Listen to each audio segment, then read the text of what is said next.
රෝද 3 වාහනයකින් කිලෝමීටර් 22000කට වඩා දුරක් යනවා කියන්නේ කොයි වගේ අත්දැකීමක් වෙයිද? බ්‍රිතාන්‍ය ජාතික 34 හැවිරිදි ඔලිවර් ජෙන්ක්ස් වගේම කැනේඩියානු ජාතික 31 හැවිරිදි සෙත් ස්කොට්ල් ලන්ඩන් වල ඉඳලා දකුණු අප්‍රිකාවේ කේප් ටවුන් නුවරට රෝද 3 මෝටර රථයකින් ගිහින් ගිනස් ලෝක වාර්තාවක් පිහිටවලා තියෙන්නේ හරිම අමුතු විදිහේ හැඟීමක් අත්විඳින ගමන්. ආදරේට ශීලා කියලා නම දාපු පරණ රිලයන්ට් රොබින් රථයකින් ලන්ඩන් වල ඉඳලා අප්‍රිකානු මහද්වීපය හරහා සැතපුම් 14ක් ඒ කියන්නේ කිලෝමීටර් 22500ක් විතර දුරක් ගිහින් ඉවර කරපු මේ චාරිකාව රෝද 3 වාහනයකින් ලෝකයේ ගියපු දිගම ගමන විදිහට ඉතිහාසයට එකතු වුණා. 2025 අවුරුද්දේ ඔක්තෝබර් 24 වෙනිදායි පටන් ගත්තු මේ ත්‍රාසජනක වගේම අපූරු ගමන යුරෝපයයි අප්‍රිකාවයි යා කරමින් රටවල් 20කට වඩා වැඩි ගාණක් හරහා මාස 5කට කිට්ටු කාලයක් පුරාවටම ඇදීගෙන ගියා. අඩි 6කට වඩා උස මේ තරුණයල් දෙන්නට 850cc එන්ජිමක් තියෙන ප්ලාස්ටික් සහ ෆයිබර් ග්ලාස් වලින් හදපු මේ පොඩි වාහන ඇතුලේ යන එක කිසිම විදිහකින් ලේසි වැඩක් නම් වුණේ නැහැ. බ්‍රිතාන්‍යයේ ජනප්‍රිය Only Fools and Horses වගේ රූපවාහිනී වැඩසටහන් හරහා ගොඩක් ජනප්‍රිය වුණු මේ ජාතියේ මෝටර රථය ගැන යාලා දෙන්න විස්තර කළේ මෝටරයක් හයි කරපු කයාක් බෝට්ටුවක් විදිහටයි.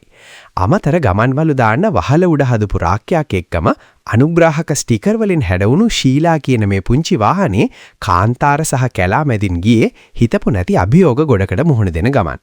කොහොම වුණත් මේ අපූරු ගමන මල්ලතුල මාවතක් නම් මුනේ නැහැ. 2026 ජනවාරි මාසේ කැමරූන් රාජ්‍ය හරහා කොංගෝ දේශ සීමාව කිට්ටුවෙන් යද්දි මහා සද්දකින් පුපුරලා ගියපු වාහනේ එන්ජිමට ලොකු හානියක් වුණා.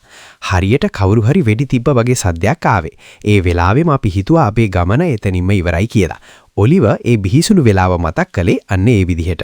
පොලිස් නිලධාරීන්ට කරුණු පැහැදිලි කරන ගමන් හරක් ගෙනියන ට්‍රක් එකක පැය 9ක අමාරු ගමනක් ගිහින් තමයි යාලට බේරෙන්න සිද්ධ වුණේ.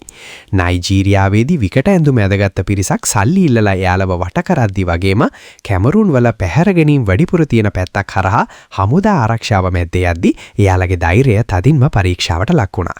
ඒ වගේම සෙල්සියස් අංශක 42ක් වගේ දරා ගන්න බැරි තරම් ලොකු රස්නය කැඩිලා බිඳිලා ගියපු පාරවල් වගේම වාහනේ නිතරම ආපු කාර්මික දෝෂ නිසා එයාලගේ ගමන තවත් අමාරු කළා. ඒත් ලෝකෙ වටේම ඉන්න රසිකයන්ගෙන් මේ වික්‍රමාන්විතයන් දෙන්නට ලැබුණු ආදරය නම් කියලා නිම කරන්න බෑ. කැඩිලා ගිය එන්ජිම වෙනුවට අලුත් එන්ජිමක් ගෙන්න ගන්න එයාලා පටන් බත්තු අරමුදලට පැය 24ක් වගේ කෙටි කාලයක් ඇතුළත පවුන්ඩ් 16කට වඩා වැඩි මුදලක් එකතු වුණේ 500කට වඩා වැඩි පිරිසකේ නොමසුරු දායකත්වයෙන්. ඒ ඔක්කොම බාධක මැඩගෙන 2026 මාර්තු මාසේ දකුණු අප්‍රිකාවේ කේප් ටවුන් වලට ආපු ඔලිවර් සහ සෙත් මේ ගමන හරහා ස්කූල් ඉන බෑග් කියන පුණ්‍ය ආයතනයට අරමුදල් එකතු කරලා දුෂ්කර පැතිවල ඉන්න ළමයින්ගේ අධ්‍යාපනයටත් ලොකු අත්වලක් දුන්නා. ගිනස් වාර්තාවකට හිමිකම් කියන්න බලාපොරොත්තු වෙමින් ඉන්න යාලට මේක ඇත්තටම ජීවිතේ වෙනස් කරපු අත්දැකීමක් වුණා.